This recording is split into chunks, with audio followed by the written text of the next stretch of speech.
പിന്നെ ഫിറോസ് പറയുന്നത് എന്നാണോ നമ്മുടെ കിച്ചോടെ താമസിക്കാൻ വേണ്ടി വരുന്നത് അന്ന് വീടിന്റെ പൂർണ്ണമായിട്ടുള്ള ഫിറോസ് ഇക്ക പറയട്ടെ, ഇക്ക പറയുന്ന പോലെ തന്നെ കിച്ചു എന്നാ താമസിക്കാൻ വരുന്നു അപ്പം വെച്ച് കൊടുക്കട്ടെ, അല്ലെങ്കിൽ പണിത് കൊടുക്കട്ടെ. അതിനെന്താ നല്ല കാര്യമല്ലേ ചേട്ടാ? ഫിറോസ് പറഞ്ഞ നല്ല കാര്യമല്ലേ? അല്ല, ഫിറോസ് ഇക്ക പറഞ്ഞ നല്ല കാര്യമാണ്. അപ്പം കിച്ചു കിച്ചു ഇപ്പോഴും താമസിക്കുന്നുണ്ടല്ലോന്നേ. അവൻ വീട്ടിൽ ആഴ്ചയിൽ വരുമ്പോ കിച്ചു അവിടെ തന്നെയല്ലോ താമസിക്കുന്നത്, വേറെ എങ്ങും അല്ലല്ലോ താമസിക്കുന്നത്.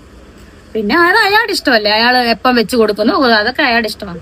ഞാൻ അയാളെ വെല്ലുവിളിക്കാറൊന്നും പോകുന്നില്ല. എനിക്ക് താല്പര്യമില്ല, പുള്ളിയുടെ കാര്യം പറയാൻ പോലും ഒരു താല്പര്യമില്ല.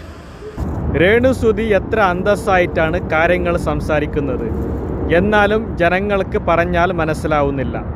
തൻ്റെ 2 മക്കൾക്കും അച്ഛനമ്മയ്ക്ക് വേണ്ടി രാത്രിയും പകലും കഷ്ടപ്പെട്ട് അധ്വാനിച്ച് ജീവിക്കുന്നവളാണ് രേണുസുതി. ഫിറോസിക്ക വീട് വെച്ച് കൊടുത്ത് അത് രേണുസുതിൻ്റെ 2 മക്കൾക്കും അവകാശപ്പെട്ടതാണ്. അപ്പോൾ അതിന് ശേഷം വീട്ടിൽ ചെറിയ ചോർച്ചയൊക്കെ സംഭവിച്ചിട്ടുണ്ട് പറയുന്നു, വീട്ടിൽ അങ്ങനെയൊക്കെ പറയുന്നുണ്ട്. അപ്പോൾ എനിക്ക് പറയാനുള്ളത്, ആദ്യമേ നല്ല രീതിയിൽ വീടൊക്കെ വെച്ച് കൊടുക്കാമായിരുന്നില്ല ഇക്ക.